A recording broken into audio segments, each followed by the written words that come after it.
You spent our education fund on what? I gasped, feeling the room spin around me as I gripped the edge of my desk, staring at my laptop screen in disbelief. The Zoom meeting's familiar grid of faces seemed to blur together, except for Nathan's pale, guilty expression and Vivian's perfectly composed features. My heart pounded against my ribs as I struggled to process what I'd just discovered through the shared screen: our son's entire college savings, gone. Now, Audrey, Vivian, my mother-in-law, interjected with her practiced smile, her image crystal clear in her expensively decorated study. I'm sure Nathan was just thinking of family, isn't that right, dear? I gripped my coffee mug tighter, my knuckles turning white. My name is Audrey, and I just discovered my husband had betrayed me in the worst way possible through a family Zoom call. It's an investment, Nathan mumbled, his eyes darting away from the camera. Mom and Dad needed help with their property taxes, and this was the quickest solution. I thought you'd understand. Understand? I hissed, struggling to keep my voice low so Oliver wouldn't hear from his online class in the next room. You transferred our entire savings without even talking to me. How is that an investment? Lawrence, my father-in-law, cleared his throat, his silver hair catching the light of his study. Now, let's not make a scene during our weekly family meeting. We're all family here. I let out a bitter laugh, the sound echoing in my home office. Family? Is that what you call this? Secretly moving money behind my back? Vivian's eyes narrowed, her perfectly maintained appearance somehow making her disapproval even more cutting. I don't appreciate your tone, young lady, after all we've done for you and that little online business of yours. Done for me? I cut her off, my voice rising despite my efforts to stay calm. You've done nothing but criticize and undermine me since the day I married your son. My little business is more legitimate than this theft. Nathan reached closer to his camera, as if trying to reach through the screen. Honey, please, can we discuss this privately later? No, we can't. I snapped, clicking the bank statement tab to the forefront of my shared screen. I want to know exactly how much of our money you transferred for these property taxes. The silence that followed was deafening, broken only by the soft hum of our computers. Nathan shifted uncomfortably in his gaming chair, while Vivian's smug expression spoke volumes. All of it, Nathan finally whispered. The transfer. It took all of Oliver's education fund. The room tilted dangerously. I stood up abruptly, my chair rolling back against the wall. I need some air. And Nathan? Don't you dare leave this meeting. We're not done. As I walked away from my desk, I heard Vivian's voice drift through my headphones. Really, Nathan, I don't know why you put up with such dramatics. Especially from someone who couldn't even finish art school. I gripped the kitchen counter, gulping in deep breaths as I stared out the window at our quiet suburban street. The morning sun felt like a mockery of this nightmare. My hands trembled as I reached for my phone, opening my shop's analytics dashboard. The steady growth of my handmade jewelry business had been my pride, my path to independence. Now it felt impossibly small compared to the mountain of money Nathan had just given away. The soft ping of my laptop echoed from my home office, probably another message in the ongoing family Zoom call. Through the open door, I could hear Nathan's hesitant voice. I should go check on her. I whirled around as his footsteps approached, fury blazing in my chest. He stood in the doorway, headphones around his neck, looking lost in his wrinkled work-from-home clothes. Audrey, I'm sorry. I should have told you. Told me? I struggled to keep my voice low, conscious of Oliver's online class down the hall. You should have discussed it with me. We're supposed to be partners, Nathan. How could you make such a huge decision without me? He ran a hand through his unkempt hair, his wedding ring catching the light. They're my parents, Audrey. The property taxes on their house doubled, and with the market crash. And what about us? I demanded, gesturing to the kitchen where Oliver's school schedule was pinned to the fridge. What about our future? Our son's future? Nathan's eyes widened. Oliver? He's fine. This doesn't affect him. I laughed incredulously, pulling up my phone's banking app. Doesn't affect him? That money was for his college fund, Nathan. For his future. For emergencies.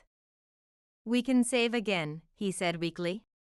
Your shop is doing well, and I might get that promotion. That's not the point. I exploded, then immediately lowered my voice, glancing toward Oliver's room. You betrayed my trust. You put your parents before your own family.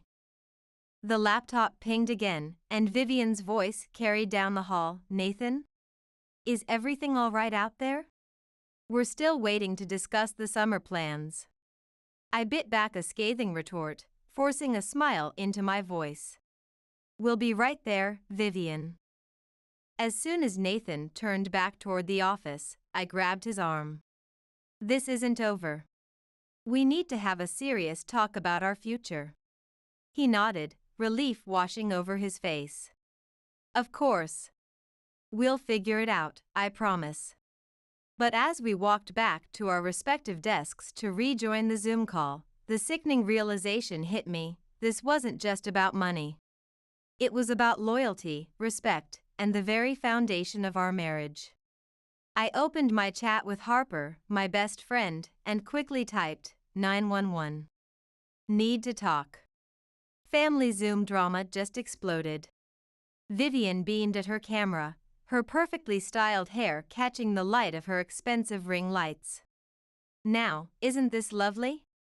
All of us together, like one big happy family.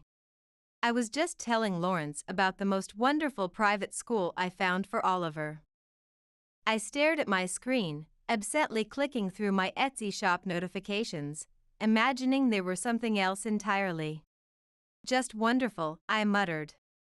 As the conversation drifted to their country club membership renewal, I found myself withdrawing, observing the dynamics in each Zoom window with new eyes. Nathan, constantly glancing between his parents' windows and mine, Vivian, dominating the conversation with her carefully curated background, Lawrence, occasionally nodding off but jerking awake whenever Vivian cleared her throat, and me.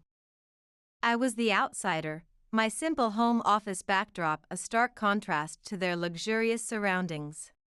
But as I watched Vivian manipulate the conversation, steering it towards her latest charity board triumph, a spark of defiance ignited within me. I minimized my shop's analytics and opened my notes app, starting to document every word, every subtle dig. So, Audrey, Vivian's voice cut through my thoughts. How is little Oliver doing with his online classes? Still struggling with that public school's distance learning program, is he? I gritted my teeth, recognizing the subtle jab. Actually, he's thriving. His teacher says he's one of the top students in his virtual classroom now. Vivian's smile tightened, her expensive earrings catching the light as she adjusted her posture. Oh. Well, I'm sure Nathan's genes are finally kicking in. The Caldwells have always been exceptionally bright. I felt my blood begin to boil, my cursor hovering over the record meeting button, but before I could click it, Nathan jumped in.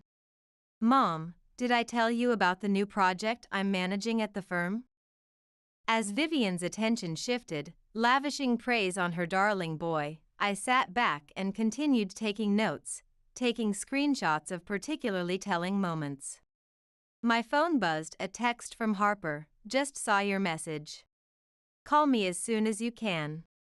My co-working space is always open if you need an escape. The pieces were falling into place, revealing a pattern I'd been blind to for far too long.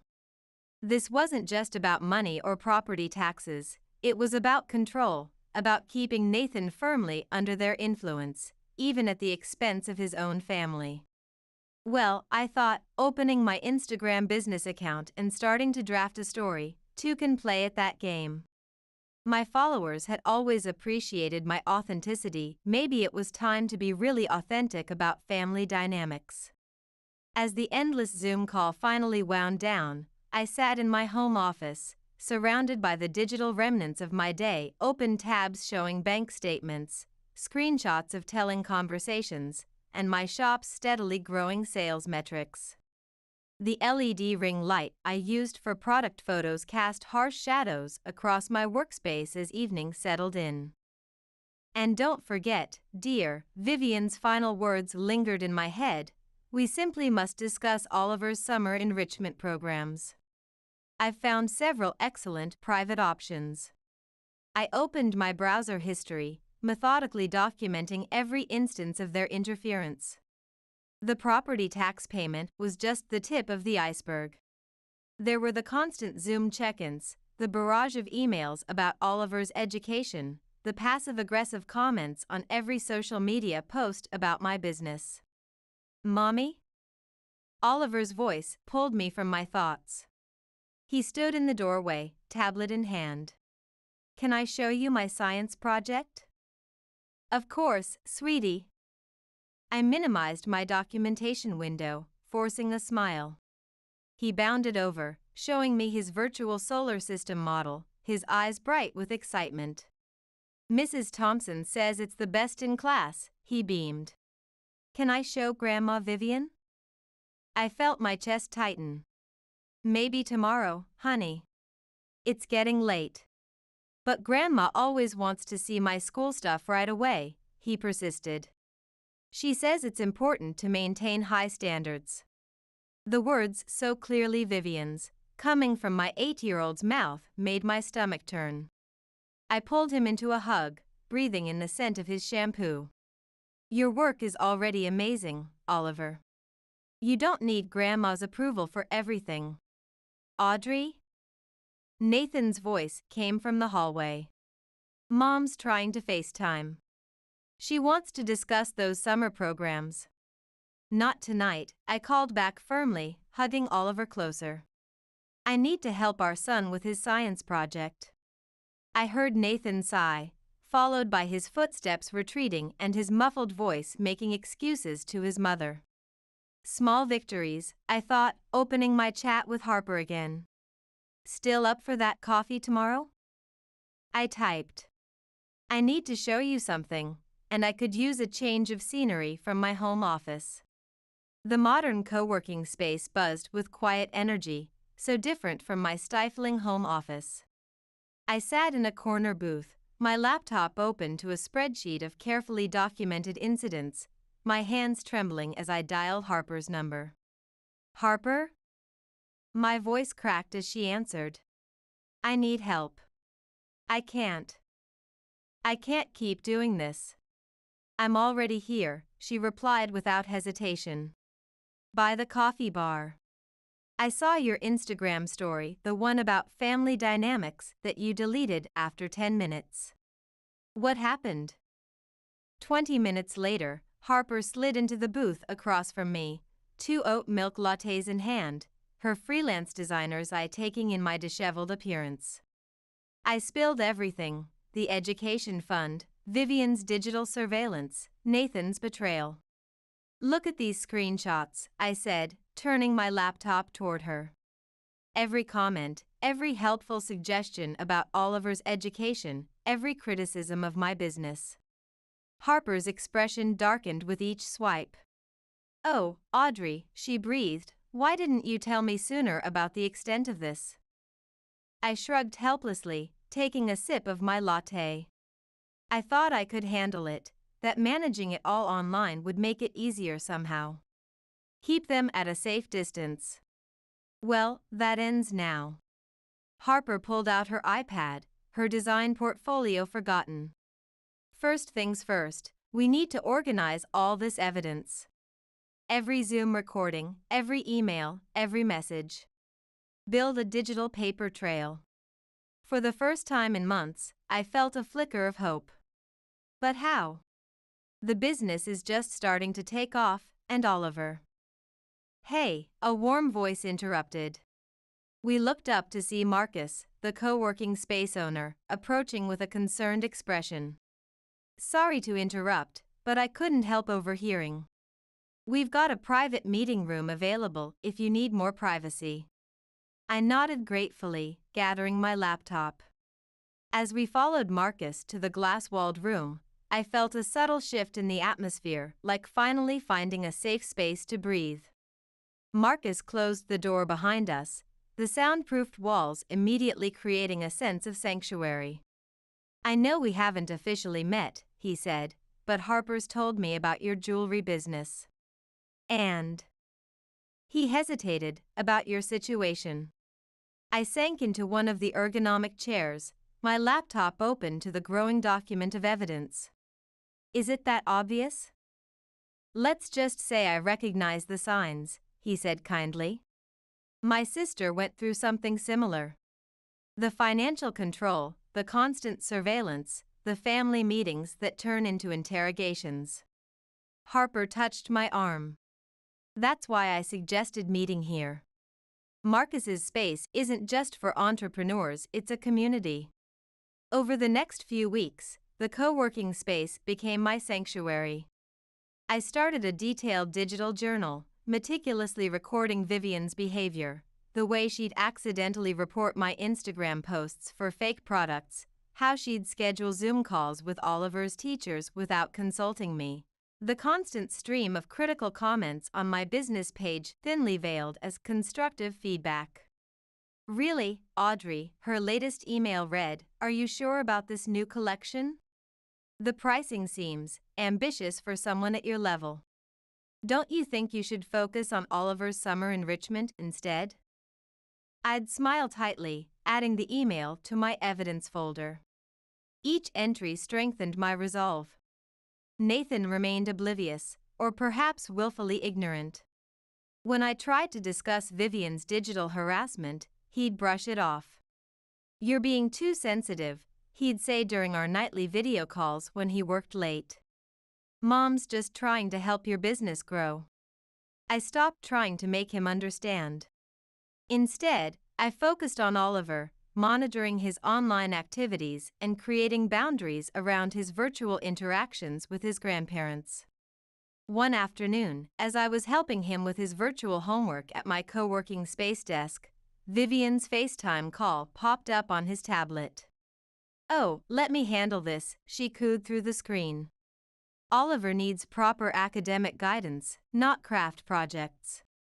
I closed the call window, ignoring the immediate barrage of messages that followed.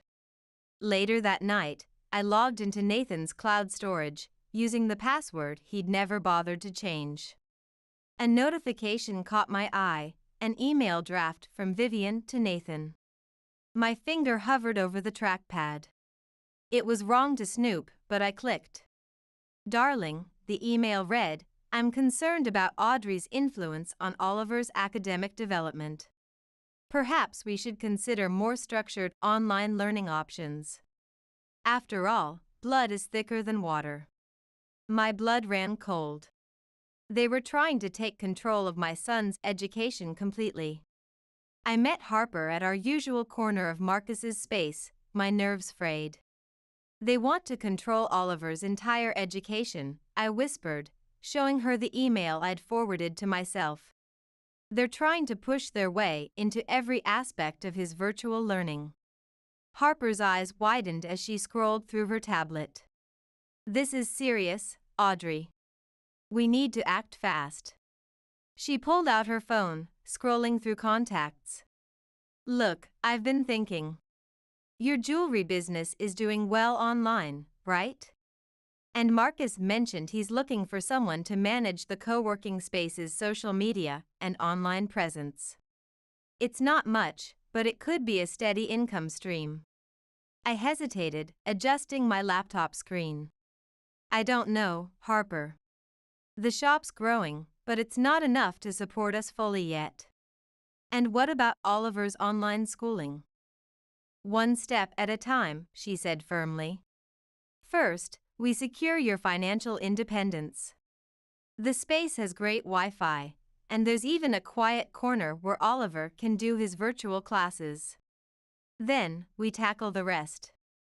That evening, I returned home to find several missed calls from Vivian. As I checked my notifications, I heard her voice carrying from Oliver's tablet in the living room. "I just don't understand why she can't be more grateful," she was saying to someone. "After all we've done for her." I paused in the hallway, recording app ready on my phone. Lawrence's placating tone replied, "Now, dear, Audrey's trying her best with that little online shop of hers." "Her best?" Vivian scoffed. "She spends all day taking pictures of trinkets when she should be focusing on Oliver's education. It's a good thing we're here to guide him properly through his virtual learning." My hands clenched into fists, my phone still recording. Every instinct screamed at me to burst in, to end the call, but I held back, remembering my goal. This wasn't just about me anymore, it was about protecting Oliver from their suffocating digital presence. I retreated to my home office, pulling up my documentation spreadsheet. As I added the new recording, a sense of calm settled over me. For the first time since this nightmare began, I had a clear path forward. The next morning, I called Marcus. "I'd love to hear more about that social media position," I said, my voice steady. "And about that private office space we discussed." As I hung up, I caught sight of my reflection in my ring light. The woman staring back at me looked different, stronger, more determined. I thought of Oliver, of the life I wanted for us, of the example I wanted to set for my son.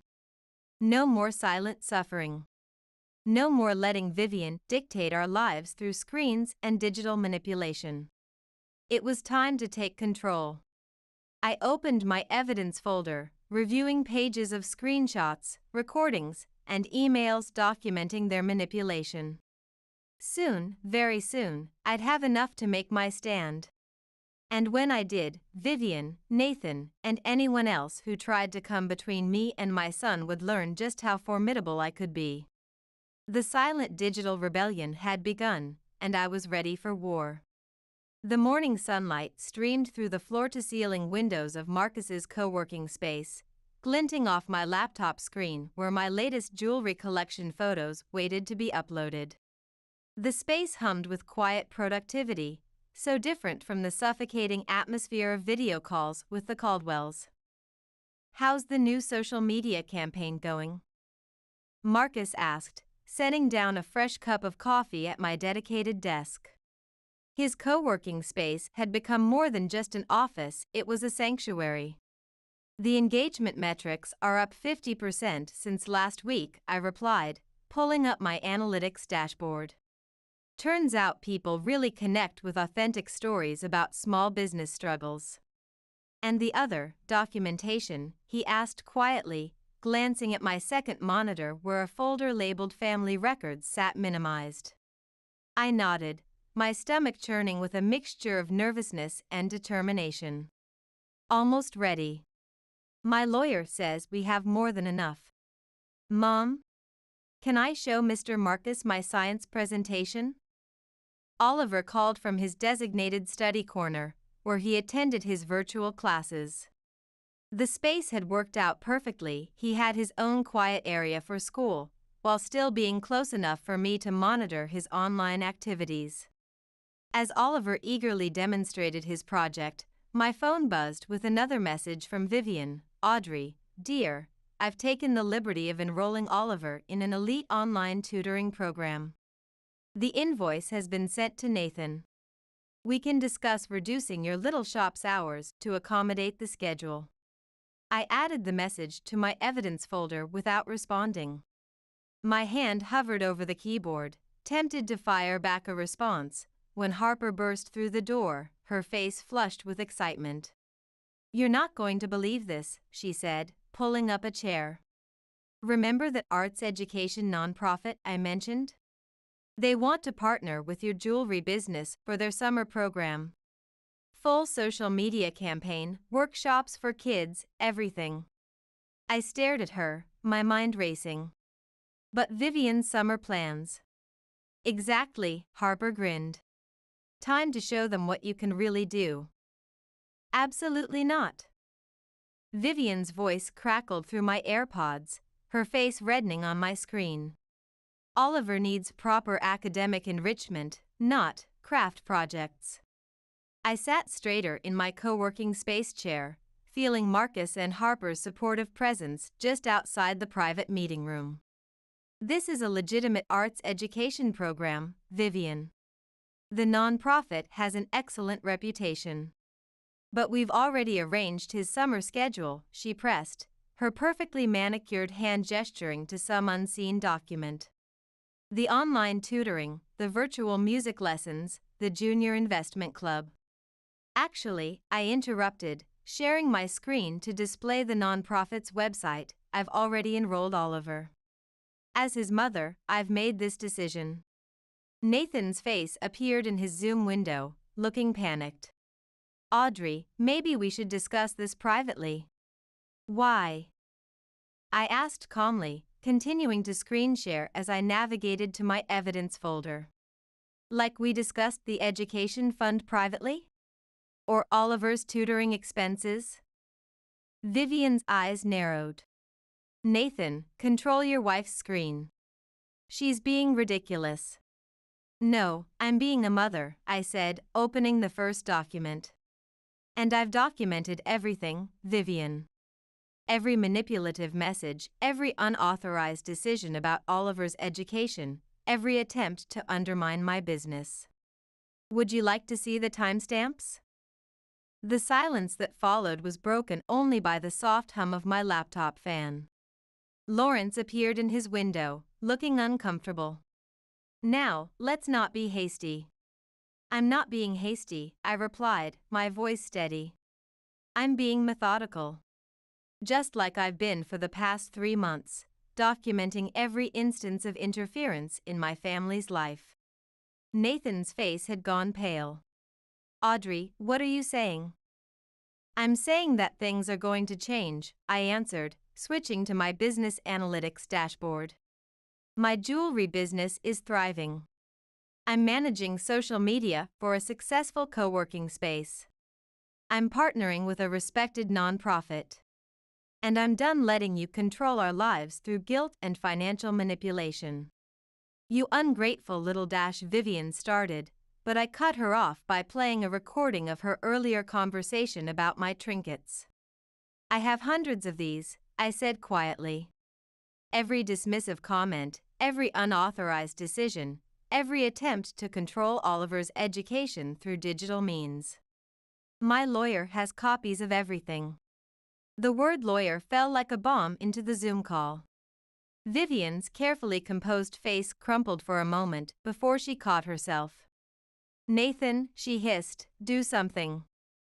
But Nathan was staring at his screen, watching as I methodically displayed screenshot after screenshot. I had no idea it was this bad, he whispered. No, I agreed, you didn't.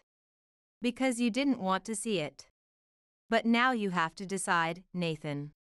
Are you going to keep enabling this, or are you going to start being a real partner and father? Audrey, Nathan pleaded, his face filling his Zoom window as he leaned closer to his camera, we can work this out. I'll talk to Mom, make her understand. Make me understand? Vivian cut in, her voice rising.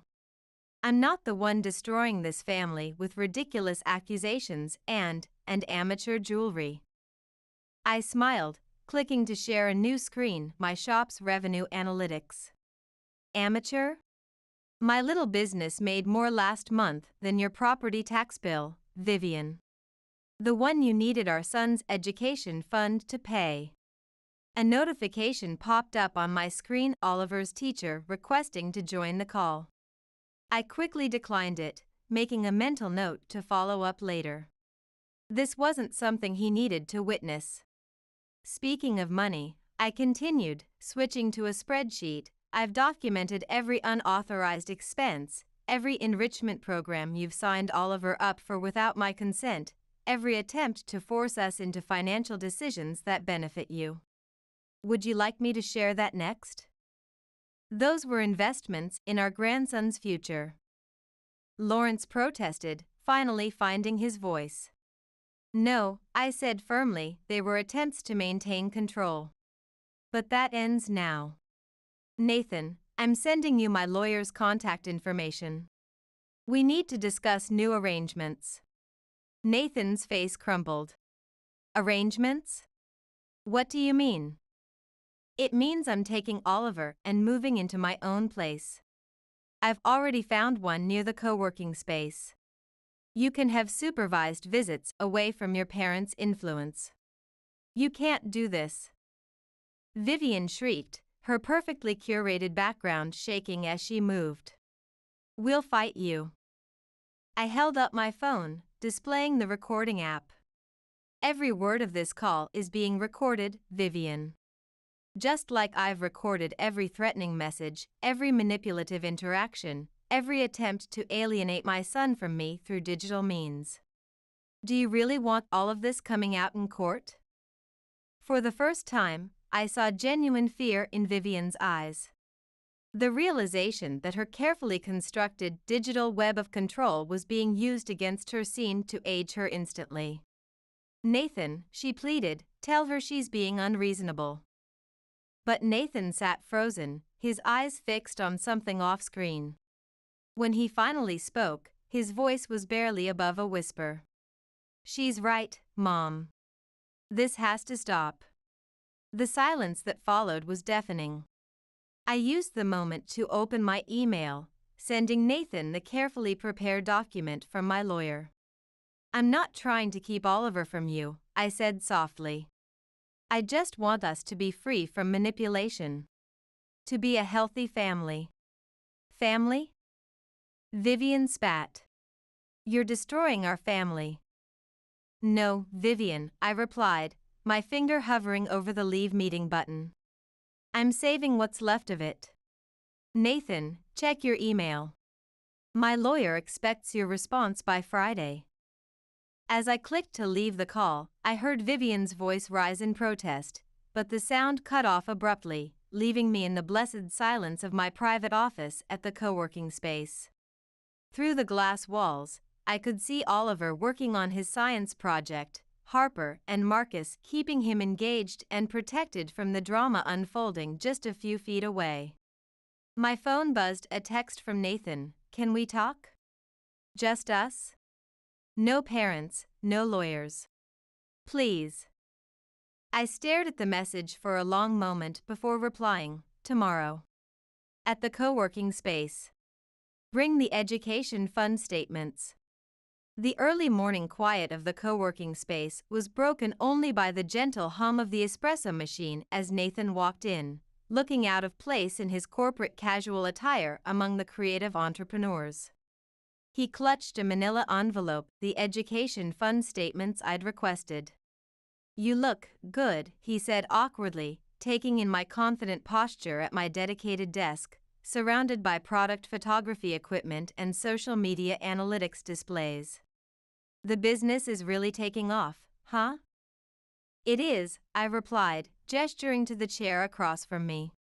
Did you bring the statements?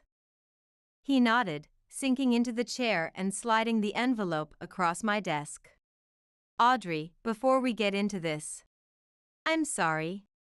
I've been doing a lot of thinking since yesterday's call. And? I kept my voice neutral, though my heart was racing. You're right. About everything. Mom's control, the manipulation, how I've failed you and Oliver. He ran a hand through his disheveled hair. I've been talking to a therapist, actually. Started last week. I paused in opening the envelope, studying his face. Really? Yeah. After that day, you showed me the recordings of Mom talking to Oliver about his academic standards. I couldn't sleep. Started looking up some things online about family dynamics, controlling parents. He swallowed hard. Found some stuff that hit pretty close to home. A notification popped up on my laptop, another message from Vivian about Oliver's summer schedule. I declined it without breaking eye contact with Nathan. That's good, Nathan. But it doesn't change what happened with the education fund. I know, he said quickly. I've already talked to the bank. I can pull the money back from Mom and Dad's account. Not all of it, but most. And I've been looking at remote work opportunities with better pay, companies that actually respect work-life balance. Stop, I held up my hand. This isn't about money anymore. Well, not entirely. It's about trust. Partnership. Being able to make decisions about our son's life without your parents' digital surveillance and constant interference. Through the glass walls, I could see Oliver arriving with Harper for his daily study session. He waved excitedly at both of us before settling into his corner, completely unaware of the tension between his parents. I want to fix this, Nathan said, following my gaze to our son. Tell me how to fix this. Step 1, I said, pulling up my calendar. We establish clear boundaries. No more unauthorized Zoom calls with Oliver. No more surprise educational programs.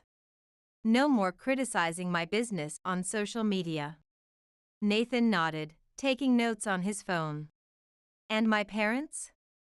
They get supervised virtual visits only, at least for now. All communication goes through both of us, with screen recordings. No private messages, no secret FaceTime calls. Mom will hate that, he said quietly. I know, I replied, pulling up a spreadsheet. But look at this, I've documented every instance of interference in the past 6 months. Every emergency family meeting that disrupted Oliver's school schedule, every critical comment about my parenting on social media, every attempt to make financial decisions without my input. Nathan's face paled as he scrolled through the document.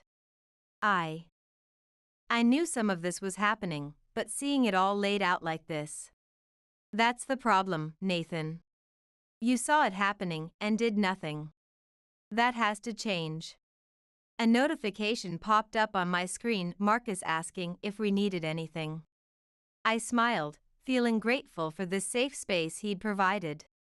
I'll do whatever it takes, Nathan said, his voice firm for the first time.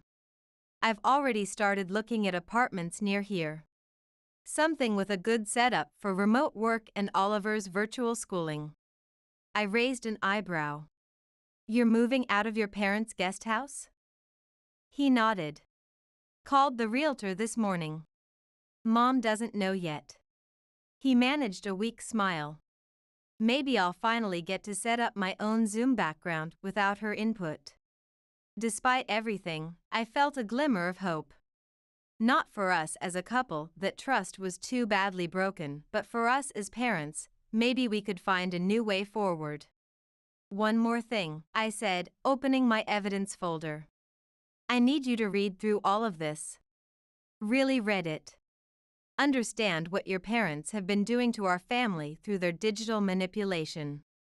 And then I need you to stand with me when we tell them about the new arrangements. The familiar grid of faces appeared on my screen, but this time I felt different. Nathan sat beside me in the co-working space's meeting room, our laptops side by side, presenting a united front. This is ridiculous, Vivian declared, her face tight with anger even through the screen. Meeting in some shared office space to discuss family matters. This isn't up for discussion, Nathan said firmly, his voice steady. We're here to tell you how things will be moving forward, not to negotiate. I pulled up the document we'd prepared. From now on, all communication about Oliver goes through both of us. No private messages, no surprise virtual tutoring sessions, no unauthorized financial decisions. You can't cut us off from our grandson. Vivian protested, while Lawrence shifted uncomfortably in his background. We're not cutting you off, I explained, sharing my screen to show a carefully structured schedule. You'll have regular video calls with Oliver, supervised, scheduled, and recorded. But the manipulation ends now. Manipulation? Vivian's voice rose. Everything we've done has been for this family.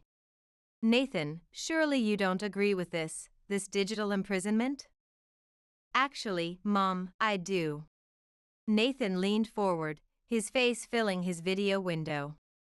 I've read through all the evidence. Seen all the messages, the social media comments, the financial records. It stops now, or you don't get virtual visits at all. The silence that followed was broken only by the soft whir of laptop fans. Through the glass walls, I could see Oliver working with Harper on his latest science project, safe from the tension of this confrontation. This isn't over, Vivian finally said, her voice cold. Lawrence, call our lawyer. Already sent them everything, I replied calmly, pulling up another file. Every screenshot, every recording, every document. Would you like me to share them in this call? Vivian's face paled, but before she could respond, Lawrence spoke up. Enough, Vivian. They're right. We've gone too far. The afternoon sun streamed through the windows of Marcus's co-working space as I adjusted my ring light for a product photography session. My latest jewelry collection was laid out on my desk, each piece telling a story of growth and independence.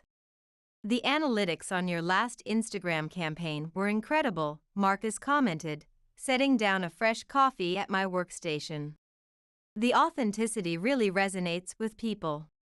I smiled, glancing at Oliver in his study corner, where he was focused on his virtual science class. The past 6 months had brought changes I never could have imagined. He's really thriving now, isn't he? Harper's voice came from her nearby desk, where she was working on designs for our upcoming youth arts workshop.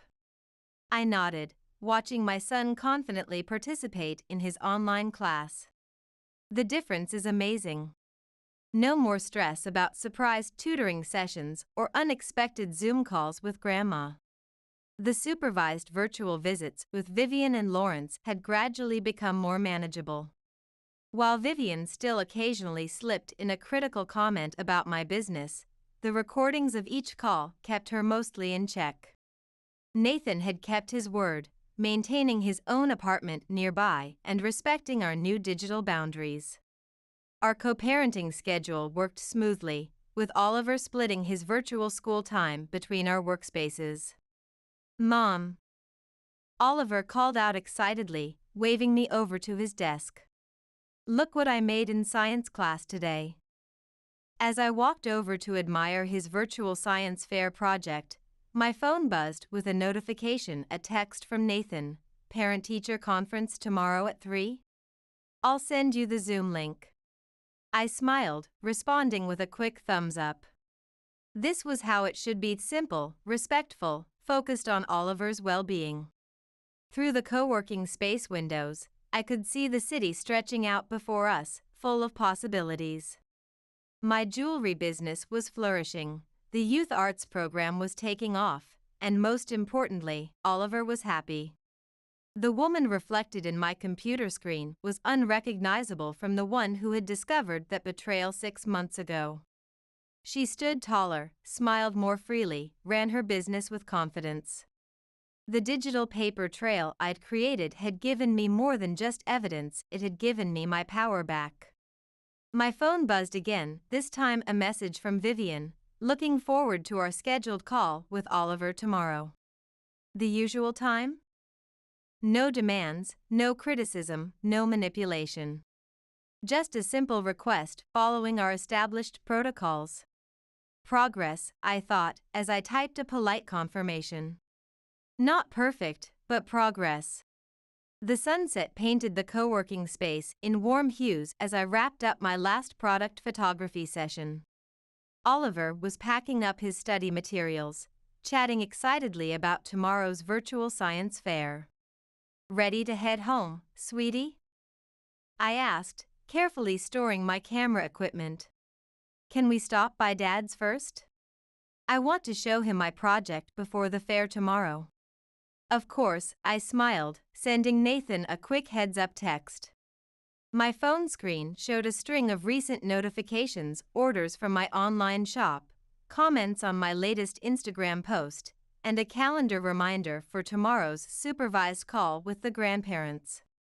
You know, Marcus said, approaching my desk as I packed up, when you first started working here, I wasn't sure you'd make it. You looked haunted. I paused, considering his words. I was. Controlled, manipulated, afraid. But documenting everything, building evidence, it wasn't just about protection. It was about reclaiming my narrative. And now look at you, Harper chimed in, gesturing to my thriving workspace. Running a successful business, managing the space's social media, leading youth workshops. More importantly, I added, watching Oliver proudly show his science project to another co-working member, being the mother he deserves. My phone buzzed, Nathan confirming we could stop by. Our new normal wasn't perfect, but it was honest. The digital boundaries we'd established had created space for real relationships to grow. Ready, Mom? Oliver called, backpack slung over his shoulder. Ready, I replied, logging out of my workstation. As we walked out of the co-working space, I caught my reflection in the window, confident, strong, free. The digital paper trail that had started as evidence had become something more, a record of my journey from controlled to controller of my own story. The future stretched out before us, full of possibilities, each one our own to choose.